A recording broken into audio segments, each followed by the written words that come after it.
Luckily, I managed to get into the garden through the back without being seen.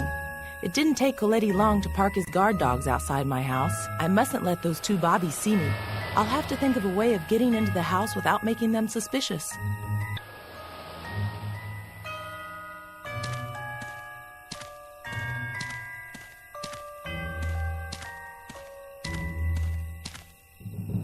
It's an old tool shed that George uses to keep his stuff in. There's so many bits and pieces in here that I can't even open the door. Ha! Those look like the gloves our gardener George uses when he works here. They're certainly not the newest gloves I've ever seen, but they could come in handy. They're old and dirty, but I think I'll find a way to use them.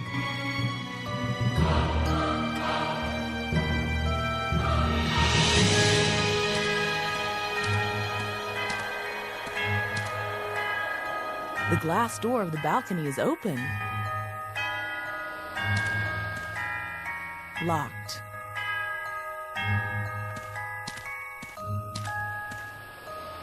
My wonderful climbing roses.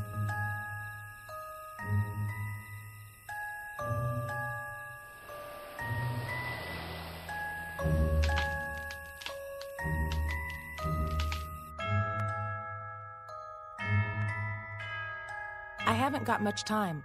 I have to find my fake passport, and while I'm here, it would be nice if I found my digital camera, too.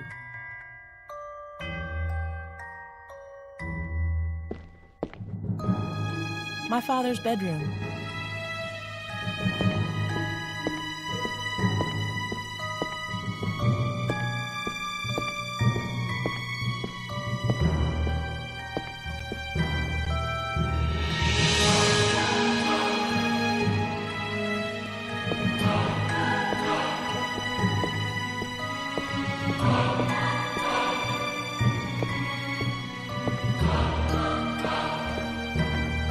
This is my dad's private lift.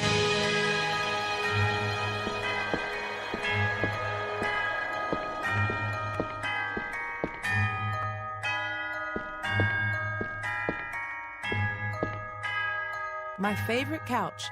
During my free time, I lay here in my pajamas for hours and hours. If I remember well, I was here with Jane and Claire last time I used my digital camera.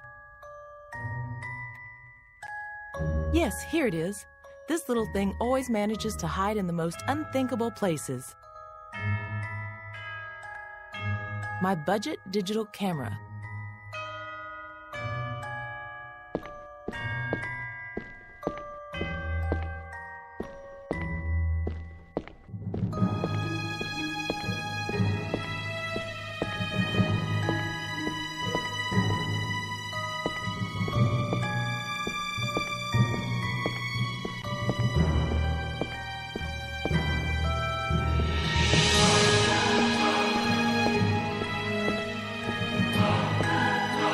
When I was little, my mom used to teach me how to play on this piano.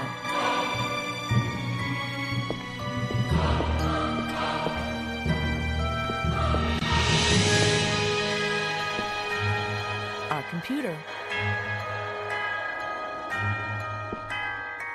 Papers, documents, and other stuff. Knowing my father, there could be an original copy of the Magna Charta around here. My fake passport. It's not the Magna Carta, but it'll surely be more useful. Robert's best work.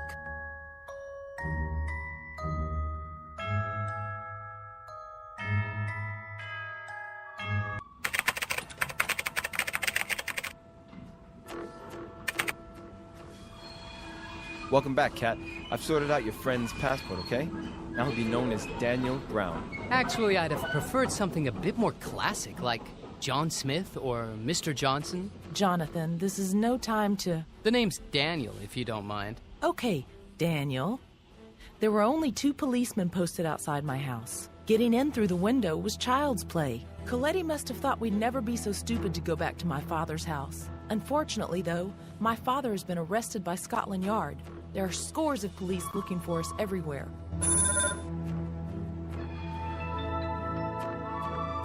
It's Damien. He's got some news.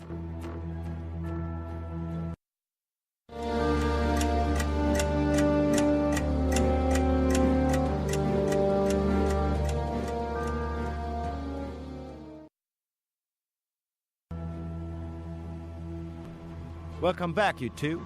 I found some interesting things on the parchment. Have you found something that'll help us frame Coletti? I'm afraid we're not going to frame Coletti with this information. But at least we're beginning to find out what Frank was working on. This isn't actually a parchment, it's a piece of cloth. It's part of the relic that's kept in Chartres Cathedral. On the night of June 10th, 1194, Chartres Cathedral and the surrounding town were set on fire. Even today, the cause for the fire is still not known.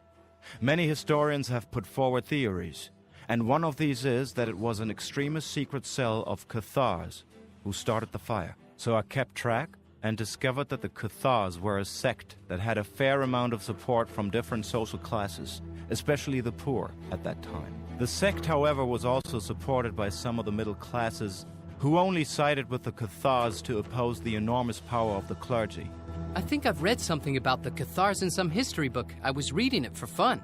The word Cathar appeared for the first time between 1152 and 1156 in the Sermons contra Catharos by Egbert of Schono. Initially, Catharism proliferated in the south of France and subsequently in Roccavione in northern Italy. The Cathars professed a spiritual belief that was in opposition to that of the Church. Catharism didn't accept the authority of the Church and took advantage of the general discontent of the population who believed that the Church was incoherent and corrupt at that time. Catharism stated that one was responsible for his own salvation through knowledge, morality, and a pure way of life. They believed in the doctrine of reincarnation as well as other similar things. After having tried to make peace with the various sects, the Church started a brutal war that led to the elimination of Catharism. Today, many historians believe that in some of the more extreme Cathar factions, the members were forced to give up all their belongings to the leaders of these sects. The followers, in fact, had to renounce all material things because they believed that evil lied in the material goods. Only a few people really know the truth about some extremist Cathar factions. It is believed that they thought they had a legitimate right to put up a violent, armed resistance, and while following these convictions, they fought not only against the Crusades and the Church, but against anything that wasn't in agreement with their beliefs. So this allowed them to behave any way towards anything. Their doctrines permitted destruction and robbery. Is that right? That's right, Kat. Their belief that any material thing was intrinsically evil found its focal point in the idea that Christ was an angel, but the human Christ who ended up on the cross was a material being and therefore had to be a demon. That's certainly an original idea. A complete distortion of the values of good and evil based on the material and the abstract. I must admit that these people are interesting. Above all, this might help us to understand the mysterious rituals that the journalists keep talking about in relation to these recent murders. Precisely. However, where were we? Yes. That's how the middle classes suddenly found themselves with enormous amounts of money given to them by the followers of the sect. And as if this wasn't enough, the more extreme factions had an army of soldiers ready to kill, destroy, or steal to prove that all material possessions were evil. The middle classes had this terrifying weapon pointed straight at the Church. Okay, I'm with you up to now. But why would they have burned down the Cathedral of Chartres? And above all, why would my uncle have had to protect a fragment of the relic? The presence of these symbols on the cloth makes me think that the whole relic is covered with coded information. This doesn't really surprise me, as it seems that the relic was one of the many treasures of the Knights Templar. So the Knights Templar are involved in this story too? Not directly. As you know, the Knights Templar used to hide their secrets using ambigrams the majority of the people couldn't understand. So I believe the Cathars wanted to destroy the relic so that its secret wouldn't be passed on. The Imago Sanctissimus. That must be the secret. Let's not jump to conclusions. I haven't found anything that indicates what this Imago Sanctissimus really is. But taking into account what we've just found out, it may be a possible hypothesis. We could try doing some research in a library in London to see if something interesting comes up. I can take care of that. It's becoming a bit too dangerous for me and Kat to stay in London, and I don't even know my way around here. While Coletti is around, I'd certainly better not go out shopping. He's the one with the upper hand right now, as he knows more about this than we do, and he won't give up until he's got the contents of that safe deposit box. I can't go to the airport. It'll be crowded with policemen, and they know what I look like. You're right, Jonathan. You'd better start packing for a lovely trip to Chartres. So you'll be away from London for a while, and you'll also be able to do some research on the Relic and the Cathars. Go to this address and say we've sent you. Ask for Alan. He's our night flyer. Right. Damien, you go to my uncle's house and see if Coletti has left any clues behind or anything else that might be useful. You're the only one of us who isn't wanted, so hopefully the police won't pay any attention to you. Here are the keys. Right. Everyone agree? Let's keep the communicator switched on and hope that good old Alan will get us 2 tickets for Chartres as soon as possible. Aren't you coming with us? No, I'll be of more use here in London while you're in France. Good luck.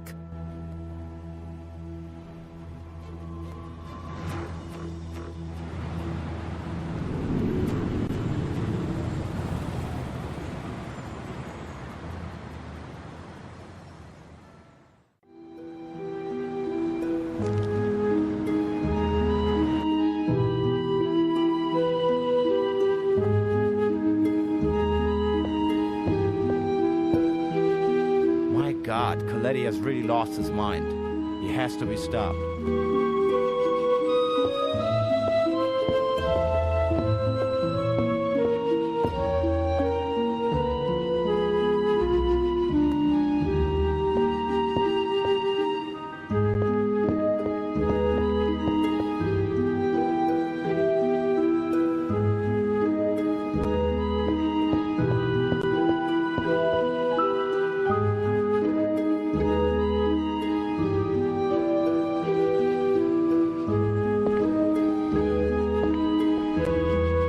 Sometimes Frank and I listen to old music on this gramophone. He really was a good friend.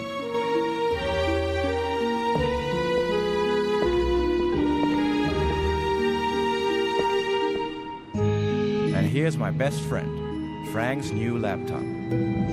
Let's see if I can find something useful in here.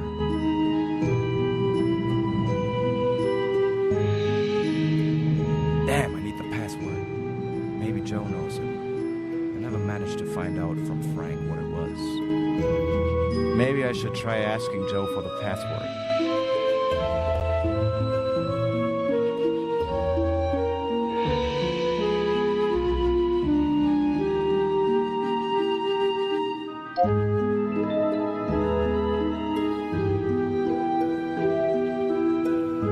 Maybe Joe knows the answer.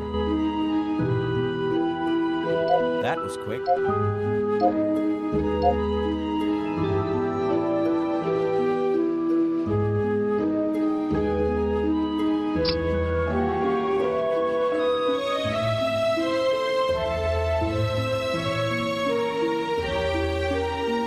Full of useful stuff.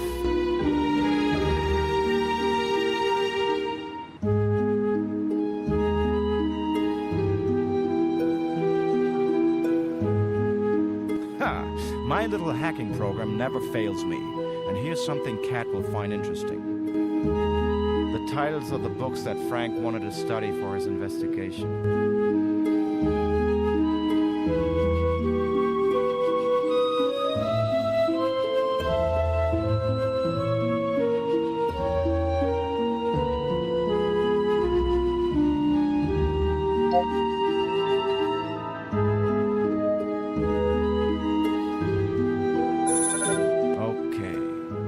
Let's hope Kat will manage to find those books.